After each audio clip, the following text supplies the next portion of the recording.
Coming up today on the Prosperity Nation podcast. And it's just constantly pushing to make me take responsibility of living a life I really love. Not the one that you think I'm going to love or I should love or anything else. But what makes me the happiest?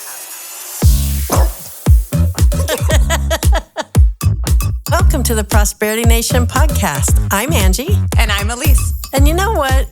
We're really glad that you're here. You know, we've been doing this for a full season now. We're winding up our first season. And, you know, having listeners and views in the tens of thousands is just surprising to us. I know. I can't believe how many people want to hear us talk. We love it, though, so keep listening. I know, we do. And we do love hearing from you, too. Yeah. We love to know you're out there and you're listening. And we want to hear your ideas. And we want to build another season of things that you want to hear and listen to us, you know, banter about or laugh about.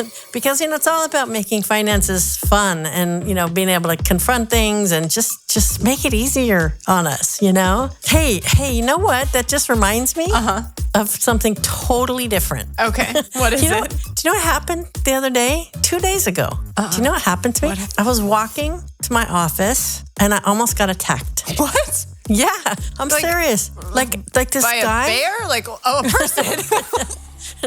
What city were we in right now? Maybe. Exactly. Okay, let me give you some context. I was not out in Yosemite or up in the Redwoods. I was actually in the city. Okay. I was in San Francisco, and I was just walking my normal route like I do, and it was like 9 o'clock in the morning. It was broad daylight, and there were people around, and this guy, I swear he was a meth head. He must have been a tweaker. I swear to God. Oh, my God. He runs right up to he runs at me, and I'm like, what is this dude doing? He runs right at me, gets up in my face, and he starts doing this, like, you know, threatening, and then he starts to reach for my purse. Oh, my gosh. And I'm like, okay, you dumb bleep, because I'm like a second-degree black belt. Right. You know? Yeah, that's true.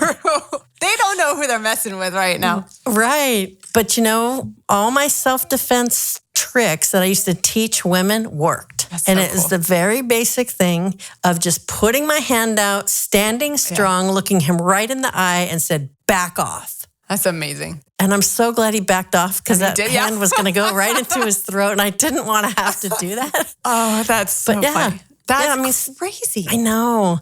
And self-defense is about the least amount of violence possible to stop the situation. And so it was non-violent, but it felt really good. And you know what? I wasn't even scared at all. Awesome. And that is awesome. That's what's awesome. I don't know how I would have been. Yeah. I probably would have done something similar, but without your training, I probably would have. Well, I tell you, it's hard to like stand up and just watch this person come at you who's a crazy. You don't know what they're going to do. No. And I know you're not like super tall too. So how were they like, I'm imagining some person towering over you because you're pretty small. Yeah, he was taller than me for sure. Yeah. Wow. Yeah. And you know, it was interesting because there were people around and I was, you know, I'm very aware of my surroundings whenever I'm walking, but I'm always like singing in my music and got my headphones. I'm in my own world, but I'm very aware of what's around me. And I was just watching the other people too. It's like, is anybody going to do anything here? And I'm like, they just will record it. Yeah, that's going to be the next video. They video. get their phones out, but they won't actually do anything. Yeah. Anyway. You know, I'll just add to this. So one time when I was in the Philippines, I got stalked by a maintenance man at this resort. And he was like pounding on all my doors and windows for hours. Wow. He wanted to get in. But the owners had left for that evening. And so it was such an interesting feeling. I just sat there on my bed and I just watched the door. And I said, you know what? If that door opens, I know exactly that my foot is going to go right through his ribs and it's going to be a sad picture. But I had no phones in there because they took the phones out and everything. So I literally couldn't call anybody or do anything. That's terrifying. But the feeling of being confident and scared at the same time was like really an amazing feeling. Like I was scared, but I was confident. And that was weird. This time, yesterday or the day before, I wasn't scared at all. I was just matter of fact about it. And it just like pushed the waters, you know, away. Wow. It was pretty cool. Wow. That's terrifying, but it's pretty cool though. Yeah. It was an experience, I have to say. Sounds like it. Yeah. But anyway, so with all of that being said, let's talk about, let's just get down to the hardcore stuff here today. What do you got? Okay, I'm going to put you on the spot here. Oh, We need your help on this topic here. This is, what do you do when your ideal life, your goals get shattered? What do you do? We talk about the ideal scene, creating your ideal life, gearing everything up to that. But what happens when you're on a path and it gets shattered? Yeah, I'm still trying to figure out what to help myself. So what happened? Tell us what happened. I guess I haven't shared a lot about myself yet. I don't know if I don't think I have, but I went through a divorce a few years ago, about 2. We were together about 10 years. So, I'm not super old. So that's a bit of time for my age, And you kind of, when you're with someone for so long, you do create that, I don't know, call it an ideal scene or whatever, how you want your life to look or something. You do create that vision. After we got separated, it's just kind of, obviously that was just completely irrelevant at this point because I created with that person. And so now I'm no longer with them. It's like everything had changed. My job career kind of shifted as well. So I just felt like everything I had planned and every goal, every vision, every dream I had just was completely out the window. I had to just start completely new. And how's that going for you about being able to start completely new? It was honestly really, really hard at first because not only was I going through the divorce, I also had some other issues at the time. And then a few months later, my dog of like 10 years passed away too. So it was like every single stable point in my life had just been completely like pulled out from under me. And it was so wild. And like the worst thing, and everyone says it, and you just like want to tell them to go F off, is like, it'll get better, Right. You'll come out of this better, and you're like, I don't give a shit. This sucks right now. So now, flash forward a few years, like I could not be in a better place in so many different areas. However, rebuilding what that ideal scene looks like is really hard. What's hard about it? I think I'm scared to actually like create that and fear that it'll just get destroyed again. Yeah, that's big. So I don't know. It's just things are changing. There's so much change that it's almost like I don't know. There's such an uncertainty there, I think. Yeah, I bet too. And if not knowing, like if you created an ideal scene or, that ideal life and you started setting goals for yourself, but then if you got in a new relationship and got married again, would that stop your goals? Right. Or would you have to like start over again because your situation changed? Like how do you manage that so that you can keep that stable, whether you're in relationships or not? Just find the right one. I guess I don't know. I mean, I'm right there. Like I'm in it right now. So I mean, this topic hits deep. Yeah. For me. Well, it's so good. We have many clients that are going through or have gone through or about to go through divorce. Yeah. You've done a lot of money coaching with helping people communicate either through a divorce or before a divorce and resetting those goals after. So I get it. It's not an easy time. Yeah. And I personally went through a divorce myself many, many years ago. And I mean, a little bit different because I was like on fire. Like I'm building my life. I was tired of not having goals I could achieve under that relationship that I was in. Yeah. So I immediately burst into big ideas and started working on goals really fast. But I think, kind of just been running at this pace of just running, never wanting to go through that again.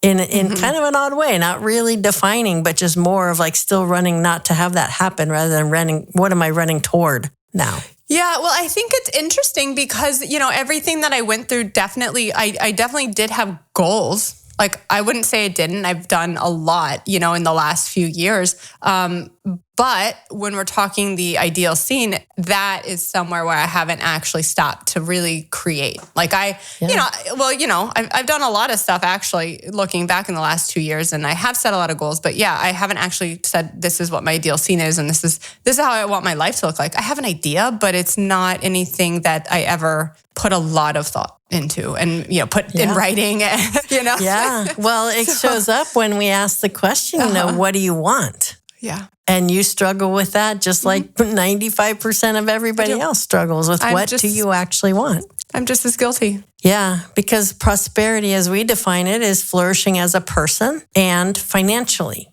And so if you're trying to create an ideal life, you have to know what that means. That means, how are you living every day a life you love now and in the future? And you got to know what that is. You got to know what makes you flourish as a person. And you got to be able to get the money and the resources all aligned together to actually feel what prosperity feels like. That's true. So how are you setting goals now without it? And I know, are you setting, or are they short-term goals only? Or are they, what? Tell me. I would say mostly short-term. So one of them was my CPA license, which, that was a shorter-term goal, obviously. That was also kind of backed from the stability that I guess in the lack of that I kind of experienced when everything happened. And it's like, well, this is a very stable thing. So it was almost like, I did set these goals based on what I was going through because I didn't want to experience it again. Yeah, exactly. It's not that I regret it. And I'm still like pushing forward to that goal. And it's something I do really actually want. But, I ran the marathon. I ran a half marathon. That was before the full. And that was the farthest I ever ran. And then I set the goal for the full. And that, for me, was a huge accomplishment as well. And then my Series 65, all these other things, but they're definitely all short term. I do have other goals of like, okay, I want to have a house someday, so much in my savings and all that and investment accounts, blah, blah, blah. But it's not very like, I wouldn't say it's like what my vision is for my life, like, at all. I would just say they're just things I want to accomplish. Sounds more like some tasks. Yeah, exactly. Really. Like I haven't actually sat down and said, this is kind of what I want my life to look like. I have not done that in a while. Yeah, because, I think the important thing is, what is the ideal life? And it's living a life you love, because that puts you in control and the responsibility of designing a life that will actually bring you that sense of flourishing and prospering. And so how do you know? How do you even know what goals to set if you don't know what's going to bring you that aliveness? I honestly, I'm only laughing because it's like, I think that's my problem. I just keep setting these mini short-term goals because it's like, what is temporary and immediate? It's almost like the immediate gratification. Right. I don't have that long-term thing that I'm working towards. So I'm just going to keep finding these other little tiny targets and goals that I can just achieve and then feel good about achieving them. And then I'm on to the next. But it's not like, it doesn't necessarily fit into what my big picture is. I mean, they might, but we don't know. You don't know what that big picture is yet. We have no clue if it works or not, because there's no big picture. I don't know, maybe goal setting doesn't work. We always talk about how goal achievement is the biggest thing ever, right? But then it's like, what if goal setting doesn't work? And I say that and I laugh because it makes me always quite think, I'm going to live anyway, whether I have goals or I don't, or whether I'm going to do fun things in life, whether I do or don't have goals. Right? Yeah, I don't live a boring life by any means. And I am totally happy just because I don't have like my, vision planned out. But But the challenge of really taking responsibility for creating a life that you won't regret later. And I think that's what drives me so much in it, is I don't want to be, I say this all the time, but I do not want to be on my deathbed wishing I had the courage to do what I really wanted to do in life. I don't want that regret. I don't want that feeling. And so it forces me all the time to keep looking at, what are you doing? What are you doing? What are you doing? Are you falling back on finances? Or are you being an artist? Are you writing that next book? Or are you doing tax returns? Sure. And it's just constantly pushing to make me take responsibility of living a life I really love, not the one that you think I'm going to love or I should love or anything else, but what makes me the happiest. And it's so hard in our society because we're bombarded with advertisements and, fancy cars are what make you happy and all of that. And then we think we should, and we're constantly being should on all the time by these love that. things, right? And all we're doing is chasing a false dream. We're chasing falsity. That's money insanity for sure when you're really not clear on what makes you happy. And so finding that is a real, honest, hard responsibility to take ownership of, and to put yourself at cause over what you want to create in life, and not just wait for things or hope that they happen, or just don't plan. And the next thing you know, wake up and you're old as dirt and you haven't done it, and you're about ready to die and you still haven't done it. That's true. I don't want that. Yeah, I don't either.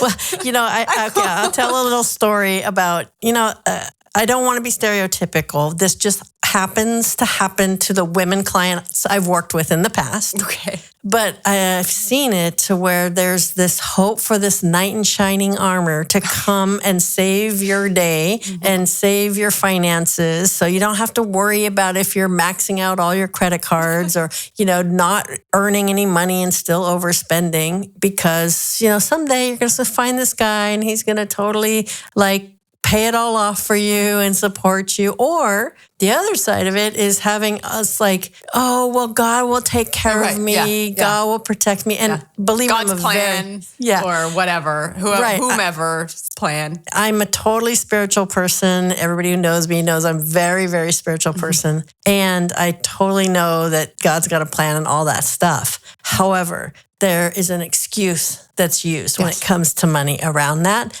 is it helps people not confront their finances and take ownership of what's happening with that. Yeah. Throw it off to, well, it's okay. All will be well anyway. I think that, I definitely finances, but I think that just goes with all aspects of life too. It's like it'll just happen if it's supposed to. I'm like, well, do you want it or not? Because you got to pick one. And if you want it, you actually have to do something about it. Yeah. And that's where my personality really comes out. Okay, this is what where my pet peeves get hit. And this is Sensei Angie coming out and going, just do it. It's like, I don't want to hear it. I don't want to hear the excuses. Like, step on the gas, get out of your chair and get your butt into the dojo. It's like, there's only one way to become a black belt, and that's don't quit. You have to get up and get there every day, and you don't quit, and you eventually will make it. Same with any goal you're trying to achieve in life. And so sitting back saying, oh, well, maybe I'll be in shape. Maybe I won't. Maybe I'll defend myself if I get attacked on the way to work. Maybe I won't. No, it ain't going to fly with me.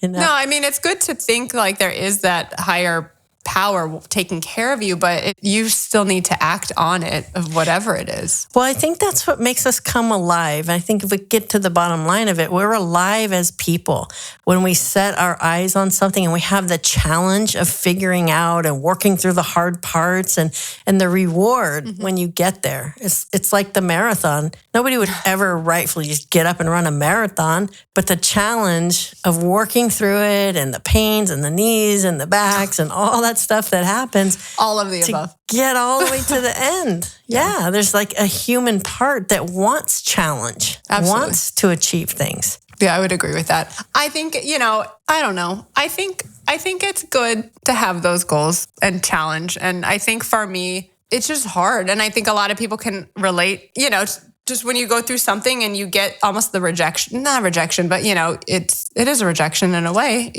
I couldn't accomplish what I had originally thought. Right. And it's scary to kind of put yourself back out there in whatever way. I'm not even talking because of the divorce, but just now you're like, okay, now what I want to do, I don't know. And then afraid that it might be taken away again. But it is important to have. Yeah. And I think it's like, even if I just find something, I have things, but if I just give myself a few minutes and just sit down and just start, okay, even if it's not, and I go through 20 different revisions of what this ideal scene looks like whatever I do, it doesn't have to be like the end all, but I think for me and hopefully other people out there who have been in my shoes, just like you were saying, do something about it.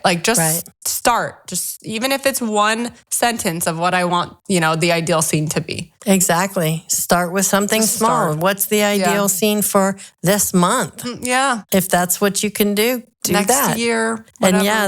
And there's the do it anyways. You can plan to run a marathon and you're going to train every day and you could sprain your ankle the day before and not be able to run it, but you trained anyway. Yeah. So you have to do the actions anyway, even if you don't achieve the result. And that it really is letting go of the actual outcome of the goal and then really focusing on what it takes and what it feels like to take the steps toward working on that goal. Yeah. Work on it anyway, even if you don't end up achieving it. I always say it like this, and then we'll wrap up. It's like, look, if I died tomorrow, I have not achieved all my goals. That's a certainty. That's a fact. But I would feel like I lived a life that I loved. I feel like I've lived Angie's extraordinary life, and I've been on the right path. And when I go off the path, I've been trying to get myself back on the path. And that's the best I'm ever going to get. because I really don't have the control of whether I can make those things come to fruition all the way to the end, but I can certainly stay on the path. And if I do that, I feel great. That's awesome. That's good. No, that's a good point. Yeah. So the point here is like, create that ideal scene, figure out what a life you love looks like for you. And if that's not a grandiose picture and that's a simple picture, start with that, because it's our responsibility to live a life we love. And that's what prosperity really leads us to. So for you, Elise, we want to hear your stories. We want to hear next episodes coming up in the future of how you're creating that, because you're helping lead us there from your point of view. And we want to hear about it. And we want to hear from our listeners too. We want to hear what's your ideal life and what shattered yours and what are you doing to get over it? Absolutely. So share those with us at stories@prosperitynation.com. Go ahead and like and subscribe to our podcast. And don't forget to follow us on social media. That's right. We'll see you next time. Bye. Thanks for joining us today. Follow us on social media for the latest episodes, updates, and more. Like and subscribe to videos from us on YouTube and find out more at prosperitynation.com. That's it for now. We'll see you next time on the Prosperity Nation podcast.